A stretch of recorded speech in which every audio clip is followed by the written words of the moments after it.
Anthony Joshua against Francis Ngannou is official. Right, so on Friday evening, the news broke. Ariel Helwani confirmed that after speaking personally with His Excellency, Mr. Turki Al-Sheikh, he can confirm that the fight between Anthony Joshua and Francis Ngannou has been signed and made official for later on this year in Saudi Arabia. Eddie Hearn, Anthony Joshua's promoter, went on a couple of hours later to confirm the news on his social media accounts, and this fight really does shake up the heavyweight division. Only a couple of months ago now, Francis Ngannou, some would say, shocked the world when he not only made a competitive and close fight out of his bout against Tyson Fury, he managed to drop the Gypsy King. Shortly after, he was installed into the top 10 of the WBC heavyweight rankings, and Francis Ngannou made it very clear that from now on, he would solely be competing in boxing. But the question on everyone's lips would be, who would be Ngannou's next opponent? Could he tempt Fury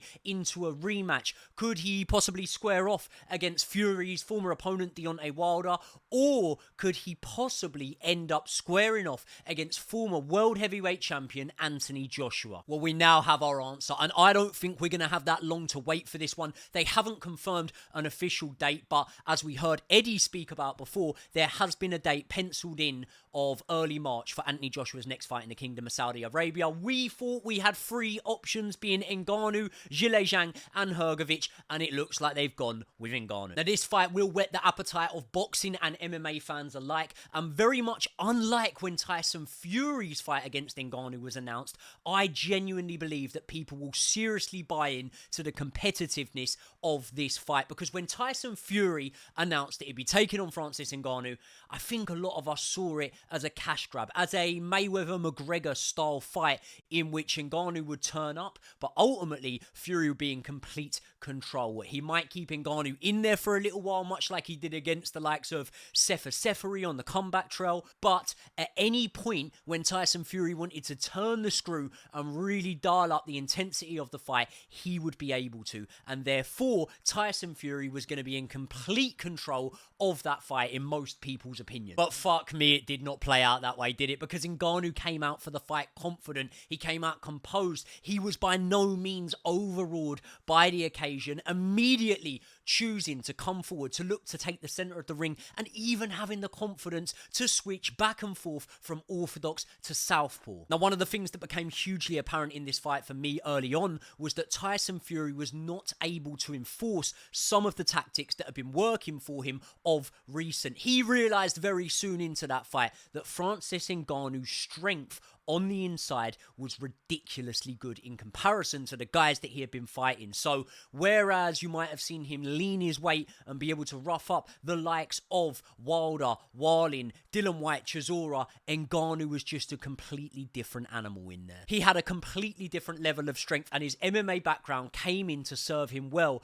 on the inside, where he showed the ability to nullify some of the dark arts and some of the inside tactics that Tyson Fury has been using of recent. And in the third round, we all know what happens. Tyson Fury steps in and has a little bit of success with a 1-2 combo. He steps back out, and then after biding his time for a second or so, he shoots back in with the same combination. As he does that, Francis Ngannou shoots a short left hook that hits him in the top of the head and sends the Gypsy King to the canvas. And I'm not going to go through the whole fight, because everyone that watches this channel or watched the fight will know what happened. But Francis Ngannou very much proved himself as having the ability to be able to hang it with the top guys at heavyweight. It was very, very different to what we saw when the likes of a Conor McGregor came over to boxing, because although Conor McGregor's name could demand the monster fights, he could not hang it ability-wise with the likes of a Floyd Mayweather. Even when you look at the sparring footage that came out of Conor McGregor, I think he was sparring Chris Van Herden in that spar that, it didn't bode too well for him. And because of that, I think a lot of people were guilty, maybe putting Ngannou in that same box and having those same sort of expectations from Ngannou, but Ngannou completely proved them wrong. However, when I say about Ngannou proving them wrong, I have to get this on record now. Ngannou did not beat Tyson Fury. Ngannou did very, very well and completely outperformed our expectations that we had of him. But to say he beat Tyson Fury in that fight is a real stretch. He nullified Tyson Fury in a lot of Tyson Fury's tactics. He made Tyson Fury look a lot worse than we thought he was going to look, and a lot worse than he had looked in his previous fight. However, I've gone back and scored that fight quite a few times over now, and I give Tyson Fury 7 rounds of the fight. That means there are 3 rounds up for grabs. So let's say, for example, there's no draw rounds, and you give all of those 3 rounds to Francis Ngannou. That means he's banked 3 rounds. He's got 1 2-point round, which gives him 4 points. Tyson Fury 7 points. He's still won that fight by a couple of points. But public perception can very much be altered when what we think is going to transpire doesn't transpire, and then we look at things a very different way. But one thing that fight did give us was an appetite to see Francis Ngannou back in there in a boxing ring again with some of the other leading names. And we're not going to have to wait now too long to find out how he does fare against some of the other leading names, you know. I'm very, very interested to see how the bookmakers see this one, because I think that Francis Ngannou was about a 10-1 underdog against Tyson Fury. I can tell you one thing, he will not be a 10-1 underdog against Anthony Joshua. What I would say, though, is he'll still be an underdog with the bookmakers against Anthony Joshua. I think we'll see Francis Ngannou coming in about 2.5, maybe 3-1 with the bookies for this one. But for me, Anthony Joshua is still somewhat of a sizable favourite in this one, and it's not based purely on Anthony Joshua's last performance. You know, Anthony Joshua dispatched of a man that Tyson Fury was not able to in his last performance. But boxing is not black and white, and that doesn't help me draw a conclusion that just because AJ beat Otto Wallin more comfortably than Tyson Fury did, he can beat Ngannou more comfortably than Tyson Fury did. The fact is, anyone who fights Francis Ngannou is now going to have a better chance of being able to formulate a game plan than Tyson Fury did, because you can't ignore the elephant in the room, and the elephant in the room is that we now have 10 rounds of footage to go on when it comes to analysing and breaking down Francis Ngannou. When Fury went into that fight, it really was the unknown. I understand that Tyson Fury may have been able to ask stories about what happens in the gym with Francis Ngannou. They both know Joe Joyce. They've both sparred with Joe Joyce. You could maybe say that Fury could have lent on him and said, you know, what's he like, this Ngannou? But ultimately, we saw the training footage that had been leaked, and Ngannou was very, very clever with the footage he leaked out there, because he really didn't show anything. And all I'm saying is, those 10 rounds to go on, Ngannou could change his style. He could improve. He could bring assets to this fight that we didn't see him impose in the last fight. But be honest, those 10 rounds can't hurt now, can they? Not only that, but AJ now has Ben Davison in his corner, and Ben will definitely be able to study Francis Ngannou better than most. Because not only can Ben now look at what Ngannou did well and where his weaknesses may lie, he can also boast knowing the weaknesses and the strength and the moves of Tyson Fury. Therefore, when he goes to watch back that fight and get a better analytical outlook on how the fight with AJ may play out, he's going to be able to see the things that Tyson Fury was doing to trigger certain moves of Ngannou. And then he's going to be able to go back to the drawing board and say, right, okay, Tyson Fury did this, and I know AJ can do this and get a similar reaction. So I do think that when it comes to having the perfect trainer to break down this fight, someone like Ben Davis will be absolutely perfect. And I don't want to take any credit at all away from AJ's performance against Otto Wallin, because AJ knew Otto Wallin a lot better than Ben Davison did, having spent loads of hours of him in the gym, sparring him and whatnot. But I don't think it can hurt that he had Ben in his corner, who obviously has coached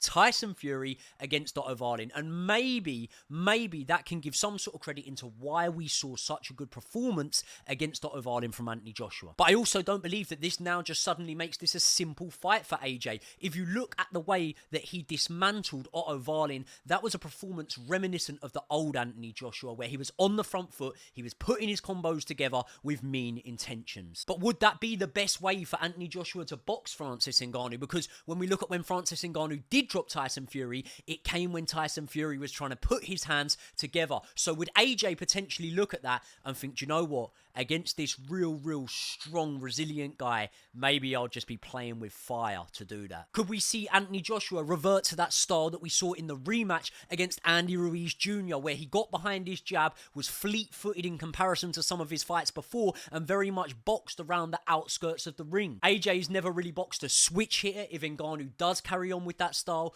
But at the same time, the hard thing about boxing a switch hitter can be the fact that they go into southpaw, which obviously most people aren't as prepared for as an orthodox fighter. But then when you look at AJ's recent fights and the training camps, the sparring partners he would have been bringing in for those training camps, he will have done a lot of southpaw rounds over the last 5 years or so. Will Anthony Joshua feel the pressure to do a better job on Francis Ngannou than Tyson Fury did? Now, I'm not really one for buying into the hype when one boxer beats another boxer in a better fashion than maybe that boxer's rival beat that boxer. Because when you think about it, even with this crop of heavyweights, Anthony Joshua went the distance with Joseph Parker. He didn't really put a massive dent in Joseph Parker, never managed to drop Joseph Parker, but then Joseph Parker fought Dillian Whyte, and Dillian Whyte did manage to drop Joseph Parker. So does that mean that Dillian Whyte is a more dangerous puncher than Anthony Joshua? Well, no, because Anthony Joshua and Dillian Whyte fought, and Anthony Joshua obviously knocked Dillian Whyte out. However, Anthony Joshua took 1 round longer to knock Dillian Whyte out than Tyson Fury did. So does that mean that Tyson Fury is more dangerous than Anthony Joshua? Well, maybe let's look at a mutual opponent of theirs. They both fought Wallin, and Joshua got Wallin done in a lot quicker and better fashion than Tyson Fury did. So you can see what I'm saying here. It really doesn't mean anything. Styles make fights. So if Joshua does go on to dominate Ngannou and beat him in a better fashion than Tyson Fury did, I don't necessarily think that that then makes Anthony Joshua a favourite against Tyson Fury. If Joshua manages to beat Ngannou but isn't able to do it as wide as maybe some people would say Tyson Fury did, I also don't think that makes Tyson Fury a massive favourite against AJ. Ultimately, you will only see how these styles match up when they get in there and fight each other. But for me, it's quite clear that Anthony Joshua has taken this fight as a means to outdo Tyson Fury. I mean, that and the fucking shed load of money that the Saudis are offering. But are we at risk once again of writing off Francis Ngannou? Because if you're Francis Ngannou, you're probably looking at it thinking, hold on, look how I just performed against the best you have to offer in Tyson Fury. If I can perform like that, to that level, and be that competitive in my debut, imagine how it's going to be after 1, 2, 3 more fights. But I do have to take you back to my initial and most pressing point, and that is that being an unknown quantity in boxing is very, very favourable. And now Francis Ngannou is not an unknown quantity. Can he show new layers of his game and things he's improved on that he hadn't previously? Of course he can, without any shadow of a doubt. But we all now sort of at least know what speed Ngannou has, what power, what accuracy, what footwork, what head movement, and because of that, anyone that gets in a ring with Francis Ngannou now is going to have a better preparation than Tyson Fury did. And not everything we learn about Ngannou is going to be a positive for AJ. One thing Ngannou showed is that he has a granite chin. He took a handful of decent shots from Tyson Fury, but the real one was that elbow, wasn't it? Tyson Fury put the people's elbow on Francis Ngannou and he ate it. That would put a lot of heavyweight boxers down. Francis Ngannou took it and carried on, and it really does show just how tough these MMA guys are. Listen, I am sure Ngannou is going to come, give a real good go of it, and make this for a very good competitive fight. And he's got just as good a chance as any heavyweight with that real definitive self-belief could possibly have. But I've just got to be honest, and I could be at risk of getting proved wrong by Francis Ngannou once again, but I have got to make AJ quite a sizable favourite in this one. I would maybe say my initial thoughts in this fight would be an AJ points decision. But listen, as I was saying, Ngannou's proved me wrong before, so let's see how this one plays out. I am going to be breaking down so much more to do with this fight in the build-up to it, and here's one thing that has got me massively, massively excited, and that is the news that we are hearing on the undercard of this fight could be a match between Deontay Wilder and Zhilei Zhang. That is massive, and it deserves a whole video in itself. So this week I will be putting out my stylistic breakdown of that fight, my thoughts on that fight, and we'll speak a little bit more about that. But I want to know right now, what do you guys think of this AJ against Francis Ngannou fight? Who do you make as a favourite? What fights would you love to see on the undercard. People, also, please do me a massive favor. This is a new channel. Just sort of finding the ropes on this one. So if there's any boxing, topics, anything specific you'd like me to talk about, stick it in the comment section below. I'll try and make a video on it. Myself and Brian, the True Geordie, are going to get back in the studio together soon and pump out a couple of videos for you guys. And if you've made it round to the end, please, please, please show your appreciation by smashing the like button, hitting the subscribe button, and tuning in next time. I will see you all in the next one.